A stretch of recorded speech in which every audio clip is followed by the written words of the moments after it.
मेरा नाम अश्विनी शर्मा है और आज हम थोड़े से अलग टॉपिक पे डिस्कशन करने वाले हैं। आपको पता है हम काफ़ी बार सुनते हैं कि बहुत सारे लोग रिचेज होते हैं, बहुत सारे लोग गरीब होते हैं।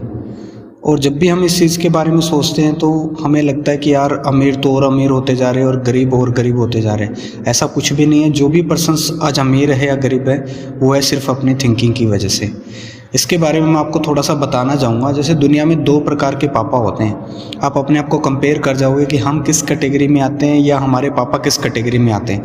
तो दुनिया में जो दो प्रकार के पापा होते हैं उनमें से अगर हम एक की बात करें, सपोज दैट दोनों पापा गरीब है, दोनों पापा गरीब है और दोनों के एक बच्चा है जिसकी एज अराउंड 6 से 7 साल है।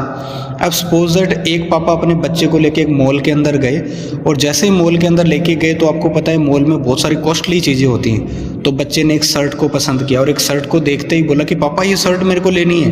अब जैसे ही पापा ने शर्ट को देखा तो शर्ट की प्राइस थी 4999 में 4999 रुपये। जैसे ही पापा ने उस शर्ट को देखा और देखते ही बोला बेटा ये शर्ट बहुत महंगी है, इससे सस्ती शर्ट मैं तेरे को बाहर से दिलाऊंगा, इससे बढ़िया शर्ट जो बाहर बिल्कुल सस्ते में मिलेगी हम इसे नहीं खरीद सकते, ये महंगी है। अब जैसे ये चीज़ बोला तो आपको पता है बच्चे का माइंड तो बच्चे जैसा होता है।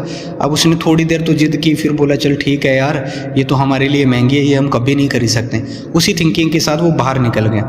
लेकिन जैसे ही दूसरे पापा अपने बेटे को मॉल में लेके आए तो उस टाइम पे भी इस चीज़ को देखा गया कि उसके बेटे ने बोला कि पापा ये शर्ट लेनी है। तो पापा ने जैसे ही देखा कि शर्ट की प्राइस 4999, तो जैसे ही देखते ही अब पापा ने सोचा कि यार अब शर्ट, क्योंकि वो भी गरीब था उसके पास भी पैसे नहीं थे, लेकिन उसने अपने बेटे को बोला कि बेटा ये शर्ट लेनी तो है लेकिन लेनी कैसे है वो तू सोचना स्टार्ट कर। बोले एक दिन तेरे को ये शर्ट लेनी है, ये शर्ट तेरे को एक दिन कंफर्म लेनी है, बस लेनी कैसे है उस पर काम करना स्टार्ट कर।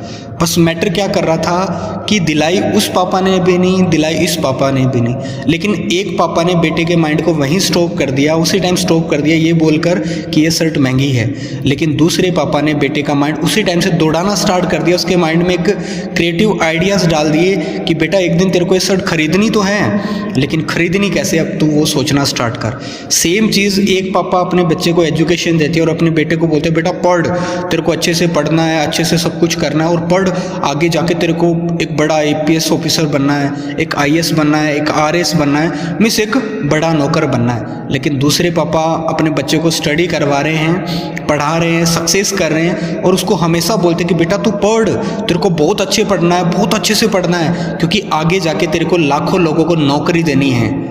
मे बी फ़र्क क्या था, सिर्फ एक पापा अपने बच्चे को पढ़ा रहे इस मेंटलिटी के साथ कि एक दिन जाकर तेरे को नौकर बनना है और बड़ा नौकर बनना है, और एक पापा अपने बच्चे को पढ़ा रहे कि बेटा पढ़ ले, आगे जाके तेरे को मालिक बनना है, चाहे छोटा ही क्यों ना बने। तो सेम चीज़ हमारी थिंकिंग पे डिपेंड करता है। अगर आपको लगता है कि हम लाइफ में कुछ बड़ा करना चाहते हैं तो आज से हमें हमारे माइंड में बड़ी थिंकिंग डालनी पड़ेगी और सेम हमारे बच्चों के माइंड में, क्योंकि अगर हम चाहते हैं कि फ्यूचर में वो कुछ बड़ा करे, क्योंकि हम लोग काफ़ी बार नहीं देखते कि हम लोग बचपन में कुछ चीज़ें करते हैं, हम बच्चों को डराते हैं कि बच्चा देख बिल्ली है तेरे को खा जाएगी, और जैसे हम डराते हैं और जैसे जैसे बड़ा होना स्टार्ट होता है बच्चा और वो बिल्ली से डरता है और हम फिर उस पर हंसते हैं कि यार तू अभी भी बिल्ली से डरता है, तू बड़ा हो गया है तेरे को बिल्ली से डर लगता है। अब हम ये अंडरस्टैंड नहीं कर पाते कि वो बिल्ली का डर बचपन में हमने उसके माइंड में डाला है, उसे तो पता ही नहीं था बिल्ली क्या होती है। तो सेम चीज़ अगर आप चाहते हो कि आपके बच्चे फ्यूचर में ग्रो करें, आप ग्रो करो तो उनकी मेंटलिटी को छोटा मत बनाइए, बड़ा बनाइए, उन्हें बड़ा ही सोचने दीजिए, बड़े ड्रीम्स उनके बनाइए ताकि वो फ्यूचर में कुछ बड़ा करने का सोचें। अगर आपको ये वीडियो अच्छा लगा तो प्लीज़ ऐसे लोगों को ज़रूर शेयर कीजिए जो आज भी एक छोटी सी थिंकिंग के साथ अपने आप को रन कर रहे हैं। बाकी thank you and all the best.